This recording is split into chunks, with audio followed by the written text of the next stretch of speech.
결혼은 현실이다. 두 번째 시간입니다. 남편이냐 가방이냐 이런 제목으로 말씀 전하겠습니다.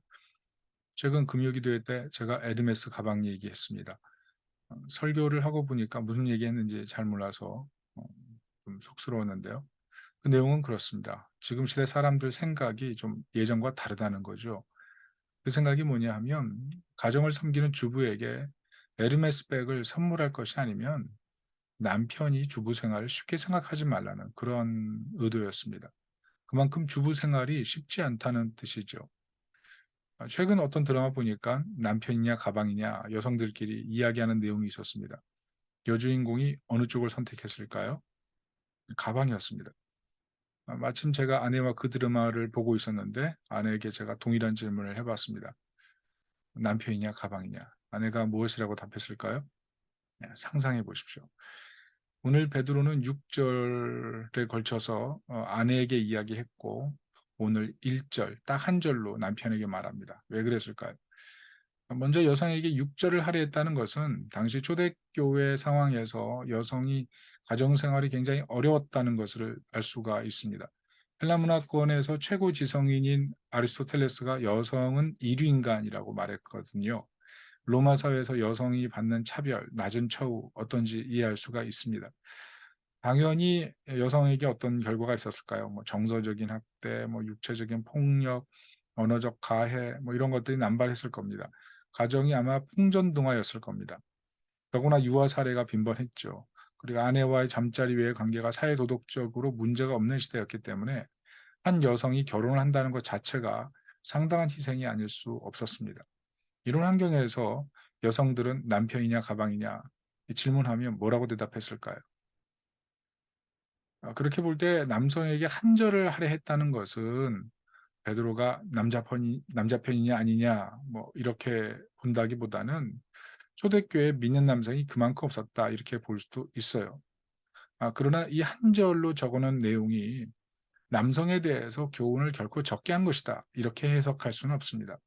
왜냐하면 오늘 7 절을 유심히 살펴보면 초대교회 속에 있는 믿는 남편들에게 강력한 도전을 하고 있기 때문에 그렇습니다. 내용이 무엇일까요? 세 가지로 정리해 봅니다. 첫째는 지식을 따라 아내와 동거하라입니다. 여기 헬라어로 지식을 따라 이게 카타그노신인데요. 이 말은 아내에 대한 지식을 가지라는 거예요. 그래서 이해하라는 겁니다. 아 아내와의 관계가 영화나 드라마 속의 연인처럼 되어 있지 않고 현실 속에서 살아가기 때문에 지식을 가지고 이해하라는 거죠. 아내에게 더 깊은 식견을 가지고 민감함을 가지고 이해하라는 겁니다. 아내를 배우려고 하라는 겁니다. 아내의 요구에 대해서 민감성을 가지고 반응하라는 뜻입니다. 가령 남편들이 집에 가서 아무 일도 하지 않고 망구석처럼 있는 분들 있죠. 참 용기가 대단한 분들이라고 요즘 그러는데요. 요즘 그런 분들 없을 거라고 생각합니다. 적어도 집에 들어와서 아내가 무슨 고민을 하는지, 무엇이 힘든지 이것을 살펴볼 수 있는 마음, 이게 필요한 시대입니다. 그것이 동거하라는 사실 성경의 뜻입니다. 성경은 처음부터 그것을 요구하고 있습니다. 이 성경의 요구는 문화를 뛰어넘습니다. 동거는 단순히 같이 사는 문제를 넘어서서 매 순간 배우자를 이해하려고 하는 태도, 거기에 뿌리가 있습니다. 특별히 바울은 자기 아내를 돌볼 때 그리스도께서 교회에게 함과 같이 하라고 얘기하고 있습니다. 이것은 그리스도께서 교회를 위해 죽으신 것처럼 남편은 아내를 바라볼 때 십자가 지고 죽을 마음을 가지라는 뜻입니다. 이 말씀은 예수님께서 나를 따르려거든 자기를 부인하고 자기 십자가를 지고 나를 따르라 이렇게 하신 말씀과 같은 것입니다. 남편은 아내를 볼 때마다 자기 부인하라는 말입니다. 십자가를 지고 주님 따르는 마음으로 아내를 섬기라는 말씀입니다. 무슨 말이에요? 아내를 볼 때마다 내가 죽고 예수로 살아야 된다는 얘기죠. 그것을 명심하라는 말씀입니다. 자, 이렇게 볼 때 아내에게 어떻게 행해야 될지 6절 말하는 것보다 남편에게 주는 그 이 한 절이 어때요? 가볍습니까? 무겁습니까? 더 강력한 명령을 주고 있다는 것을 알 수가 있습니다. 특별히 7 절에 보면 이와 같이라고 썼습니다. 이와 같이 지식을 따라 아내와 동거하라 이렇게 썼습니다. 여기서 이와 같이라는 말은 2 장에 나온 것처럼 애매한 상황에서도 하나님 앞에 아름답게 행동하라 이런 뜻입니다. 2 장에 보면 비기독교 사회에서 애매한 고난받는 성도들 많았습니다. 그런데 악한 통치자, 악한 주인 앞에서 애매하게 한 상황에서도 순종하고 공경하고 사랑하라, 존경하라 이렇게 말하잖아요. 그런 것 같이 자기 아내가 때로 고집불통이고 다혈질이고 심술궂고 허영이 가득하고 이래도 무조건 꺾으려고 소란 피우지 말고 내가 먼저 죽으라는 것입니다. 내가 먼저 십자가 지고 죽으라는 것입니다. 애매한 상황에서 그리스도가 십자가 지고 죽으시고 우리를 낫게 하신 것처럼 가정의 문제를 바라보면서 자꾸 그 문제를 타박하려고 하지 말고 가정이 하나님 나라인가를 바라보면서 먼저 남편이 죽는 겁니다. 그래서 치유하라는 거예요. 예수님 죽으심으로 치유하신 것처럼 남편이 그 자리에서 죽을 때 치유가 일어난다는 거죠. 가령 집에서 그릇이 깨졌다고 합시다. "누가 이곳에 그릇 놔뒀어? 당신 소경이야?" 뭐 이렇게 말할 수 있습니다. 그러나 만약 그릇이 깨져서 "당신 마음이 참 아프겠다. 내가 그릇 치우는 것을 도왔으면 이런 일이 없었을 텐데. 어디 다친 데는 없나요?" 뭐 이렇게 말해 줬다면 얼마나 좋을까요? 그리고 서슴없이 치워줬다면 얼마나 가정 분위기가 달라졌겠습니까? 혹시 밥을 먹다가 돌이 나오면 "아니 이게 밥이야 모래야." 이렇게 말할 수 있죠. "내가 지금 모래 먹는 뭐 닭인 줄 알아?" 뭐 이렇게 말할 수도 있죠. 그러나 자기를 부인하는 겁니다. 자기를 부인하고 "아니 잠깐 밭농사하고 와서 밥 먹어야 되겠네." 그리고 돌 치운 다음에 아주 맛있게 밥을 먹고 고맙다고 얘기해 주면 그게 얼마나 참 은혜로운 표현이 되겠습니까? 결국 가정에 평화 심어야죠. 무슨 말하는 겁니까? 결국 내가 아내보다 죄인이라는 말입니다. 이 고백이 있으라는 말입니다. 내가 아내보다 잘난 사람이 아니라 아내와 똑같은 죄인, 아니 아내보다 더한 죄인, 이 고백이 있어야 된다는 겁니다.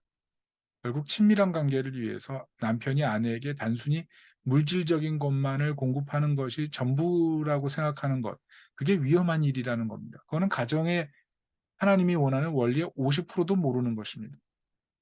성경은 정말 가정을 생각한다면 자기 부인하라는 겁니다. 아내를 끊임없이 이해하고 자신이 죄인임을 기억하고 인정하면서 아내를 섬기는 것, 가정을 섬기는 것, 그게 중요하다는 것입니다. 두 번째는 아내는 연약한 그릇이고 하나님 나라 유업이 같이 있으니 귀히 여기라는 말씀입니다. 아내가 연약한 그릇이라는 말은 여성이 무조건 약하다 이런 뜻이 아닙니다. 왜냐하면 여성은 사실 보면 남성보다 이렇게 덜 떨어지지 않았습니다. 임신하고 출산하고 엄마 역할을 하는 것만 봐도 여성은 보통 존재가 아닙니다. 다만 연약한 그릇이라고 표현했다는 것은 여성이 체력적으로 남성보다 약하고 남편보다 더 세심한 그런 내면을 가졌다는 것, 그것을 이해해 주라는 뜻이죠. 특별히 연약한 그릇이라는 말은 여성이 도자기같이 섬세한 보살핌이 필요하다는 말입니다. 만약 남편이 아내를 바라보면서 운동할 때 쓰는 공처럼 생각한다면 이리저리 마음대로 막 튀기고 던지고 그럴 수 있는 존재라고 생각한다면 어떻게 그게 가정이 되겠습니까? 적과의 동침이요 불을 보듯 뻔한 결과들이 나타나지 않겠습니까? 워런 USB 목사님이 어느 날 결혼주례 했던 한 가정이 찾아와서 상담을 했다고 합니다. 결혼한 자매의 얼굴이 좋지 않습니다. 남편은 굉장히 멋져가면서 목사님 사무실로 들어왔습니다. 그래서 자매에게 이유를 물어봤더니 그 자매 하는 말이 남편이 부부 사이에는 비밀이 없어야 된다는 이유를 가지고 집안에 있는 모든 문짝을 다 떼버렸대요. 이게 뭐 가당키나 합니까? 이 자매가 너무 답답해서 목사님에게 묻더래요. "목사님 이게 정상입니까?" 여러분 어떻게 생각하세요? 여러분 어떻게 생각하십니까? 아내를 잘 믿지 못해서 생겨난 일이죠. 얼마나 불편한 상황이 되었겠습니까? 여러분 사람에게는요 누구나에게 개인 시간이 필요합니다. 그 개인 시간의 유무에 따라서 정서적인, 영적인, 체력적인 모든 결과가 달라질 수가 있어요. 그 개인 시간이 사라지면 아무리 가까운 사람도 멀어지는 겁니다. 그런데 배우자라고 개인 시간이 필요 없겠습니까? 존중해야 됩니다. 물론 가정의 의무를 배제한 개인 시간은 문제가 될 수 있죠. 가정에 할 일이 태산 같은데 개인 시간을 즐긴다면 그건 일종의 폭력이 되겠죠. 더구나 아내를 믿지 못해서 사사건건 모든 것을 알고 싶어서 문자까지 떼버렸다. 그럼 비참한 결과가 오지 않겠습니까? 생각해 보십시오. 이것은 어떻게 보면 일종의 폭력이죠. 폭력. 자기 마음대로 다 하려고 하는 거죠. 나는 아내에게 음, 이런 일들을 행하고 있지 않는지 한번 생각해 보십시오. 단순히 힘이 아니라 언어나 지식으로, 경험으로, 때로는 고집으로. 만약 그랬다면 그 부분을 돌이키라는 것입니다. 왜냐하면 연약한 그릇이라는 거예요. "내가 뭘 섬길까요?" 도리어 이것을 물어보라는 겁니다. "무엇을 도와줄까?" 요즘 이렇게 말하는 것도 안 좋아하더라고요. 가정의 일은 아내의 일이 아니라 부부가 같이 해야 될 일이기 때문에 "뭘 도와줄까?"라기보다는 남편이 이미 그 일을 알고 있어야 된다는 얘기죠. 그래서 화목한 가정 생활을 원한다면 가정에서 자기 역할을 좀 분명히 할 줄 알아야 된다는 말씀을 하고 있는 겁니다. 무엇이든지 뭐 구체적으로 얘기할 수는 없지만 부부가 같이 할 일을 한 사람 몫이 되게 해서는 안 된다는 거죠. 왜? 연약한 그릇이기 때문에. 무엇보다 남편은 아내와 하나님 나라 유업을 같이 받는 존재라고 오늘 성경은 말씀합니다. 이 말씀 뜻이 무엇입니까? 하나님 나라에서 여성과 남성이 동등하다는 뜻이에요. 이 말씀은 남편이 여성에 대해 보호를 해야 될 절대적인 의무가 있음과 동시에 하나님 앞에서 남편과 아내가 그리스도와 함께 연합한 존재들이기 때문에 배우자에게 잘못하는 것은 결국 그리스도에게 잘못하는 것이라는 말씀입니다. 오늘날 가정에서 왜 문제가 일어납니까? 대부분 부부 갈등 아닙니까? 대부분 사람들은 부부 간의 감정적인 문제만 그래서 해결되면 될 거라고 생각합니다. 여러 가지 문제를 그냥 해결하면 된다고 생각합니다. 그렇지만 사실은 그리스도와의 관계가 근본적인 문제입니다. 배우자에게 잘못하는 것은 그리스도를 쉽게 여기는 것입니다. 여성도 마찬가지입니다. 돌아보십시오. 자신의 배우자에게 잘못한 것이 있지 않나. 그것은 배우자에게 사과하기에 앞서서 하나님 앞에서 회개해야 될 부분임을 기억하라는 것. 이게 오늘 베드로 사도의 메시지입니다. 다시 한번 가정의 자신의 역할이 무엇인지를 생각해 볼 수 있는 지혜가 임하기를 바랍니다.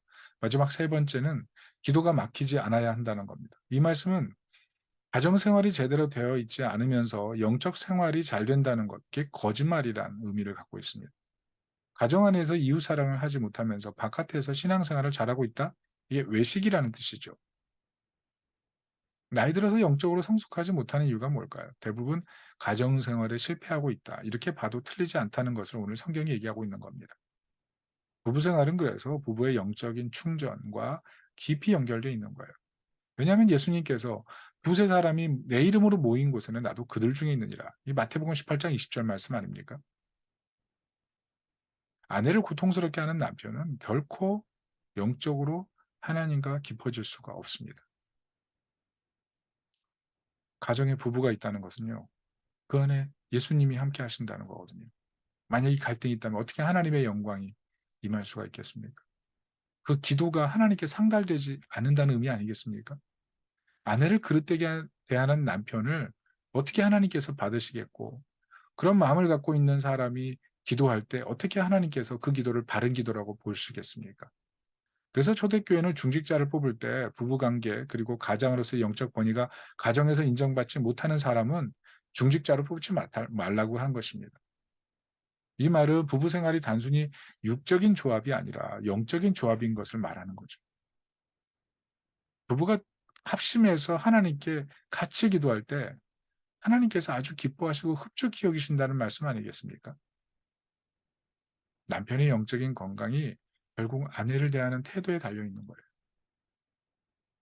예수님 믿는 부부는 함께 기도하고 함께 영적인 생활에 참여하고 서로의 영적인 생활에 서로가 방해가 되지 않도록 조심하라는 그런 메시지인 것입니다.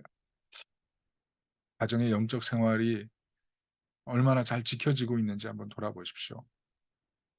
만약 가정에 영적 생활이 있는 남편에게는 아내가 더없이 귀중한 존재가 될 수밖에 없을 겁니다. 자신의 영혼을 지키는 일이 결국 아내를 귀중하게 여기는 일입니다. 하나님과의 관계를 지키고 싶다면 아내와의 관계를 지켜야 됩니다. 이것을 무시하면 하나님께서도 그 기도를 듣지 않으실 것이다. 오늘 성경의 말씀입니다. 오늘날 고집스러운 남편도 있습니다. 그러나 고약한 아내도 있을 수 있습니다. 가정을 지키는 것 자체가 고통스러운 짐이 되어 있을 수가 있습니다. 그럼에도 누가 어떤 문제를 갖고 있다고 그 이유를 찾아 나서기 앞서서 영적인 장애물이 무엇인지를 생각해 보셔야 됩니다.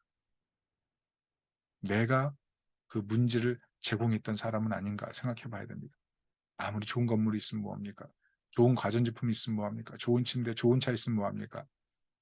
그리스도 안에서 서로 사랑하고 서로 동역자임을 받아들이고 서로 약함을 섬기려고 하는 그런 부부라고 한다면 하나님 기뻐하시고 그 자녀들도 그 모습을 보면서 변화되지 않겠습니까? 오늘 말씀드리면서 내가 무엇이 잘못됐는지를 다시 한번 돌아보고 깨닫고 회복하는 그런 시간 되길 바랍니다. 가정이 하나님 나라가 돼야 됩니다. 부부 관계가 엉망이면 세상적인 복이 유익이 되지 않습니다. 오직 하나님과의 관계, 영적인 그 관계, 그 부분이 열려야 되는 것입니다. 그러기 위해서 부부가 영적으로 견고한 관계에 그 관계를 이룰 때 정말 하나님께서 기뻐하시고 흘러넘치는 은혜를 주실 줄로 믿습니다. 말씀의 결론을 맺습니다. 남편입니까? 가방입니까? 자신의 아내에게 묻는다면 아내가 무엇이라고 대답할까요? 혹시 내 아내는 나를 담을 큰 가방을 선택할 거야. 뭐 이렇게 생각하지는 않으시겠죠. 오늘 성경은 남편들은 지식을 따라 아내와 동거하고 아내를 이해하고 주님 앞에서 자기 부인하라 이렇게 얘기합니다.